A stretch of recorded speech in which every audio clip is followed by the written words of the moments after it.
লাইফে ভালো থাকার জন্য দুইটা জিনিস সবসময় মেনটেন করতে হবে। প্রথমত হলো কারো কাছ থেকে কোনো কিছু এক্সপেকটেশন না করা।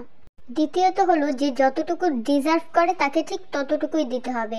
তো হ্যালো এভরিওয়ান, আসসালামু আলাইকুম। আজকে আপনাদের সাথে রান্নার ভিডিও শেয়ার করছি না, হঠাৎ করে বাবুর যেহেতু জ্বর এসেছে এই জন্য আজকে রান্না করিনি সকালে। আর ওর পাপা সকালে চলে গিয়েছে অফিসে, সে অফিসে লাঞ্চ কিনে খেয়ে নেবে, আর এই জন্য আমিও আর বাবুকে রেখে রান্না করতে যাইনি।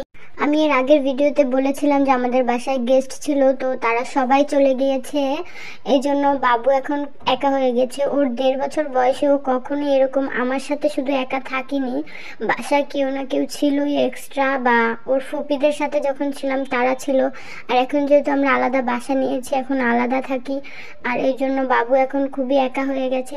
তো সারাদিন বাবুর সাথে ছিলাম, যেহেতু একদম একা ফিল করে। তো সন্ধ্যার দিকে ওর পাপা ওর জন্য একটা নতুন খেলনা নিয়ে আসে, ও সেটা পেয়ে খুব হ্যাপি হয়। তারপর আমার জন্য স্যুপ নিয়ে আসে, যেহেতু স্যুপ আমার খুবই পছন্দ। তো সে বাহিরে নাকি এই স্যুপটা খায় মাঝে মাঝে, কিন্তু আমার কাছে একদমই ভালো লাগেনি। আলহামদুলিল্লাহ, এর থেকে ভালো আমি রান্না করতে পারি। স্যুপটা আমি গরম গরমই সার্ভ করছিলাম, বাবুর পাপাকে দিয়েছিলাম, বাবুর জন্য নিয়েছিলাম, যে বাবুর যেহেতু জ্বর, আর ওকে মাঝে মাঝে আমি স্যুপ রান্না করে খাওয়াই। চিকেন স্যুপটা ডিম দিয়ে করলে বাচ্চাদের জন্য খুবই হেলদি খাবার হয়। ওকে আমি বাসায় প্রায় রান্না করে দেই স্যুপ, কিন্তু এখন যেহেতু আর খুব জ্বর, মানে অনেকটাই জ্বর ওর, এই জন্য খেতে পারছিল না।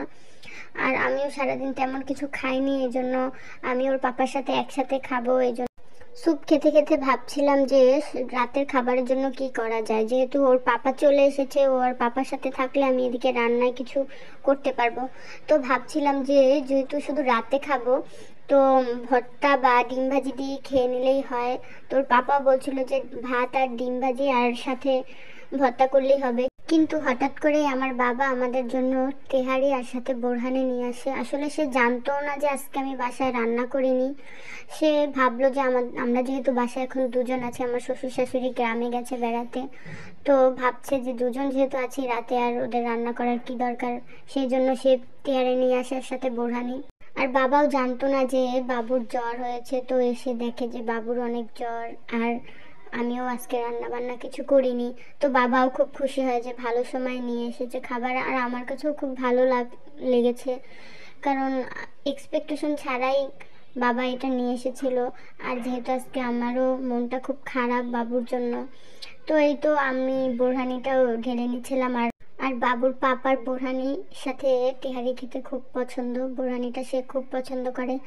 তারপরে এই তো বোরহানিও ঢেলে নিচ্ছিলাম, আর আমরা দুজন মিলে খেয়েছিলাম। বাবু ওর পাপাকে খাইয়ে দিচ্ছে। মাশাল্লাহ,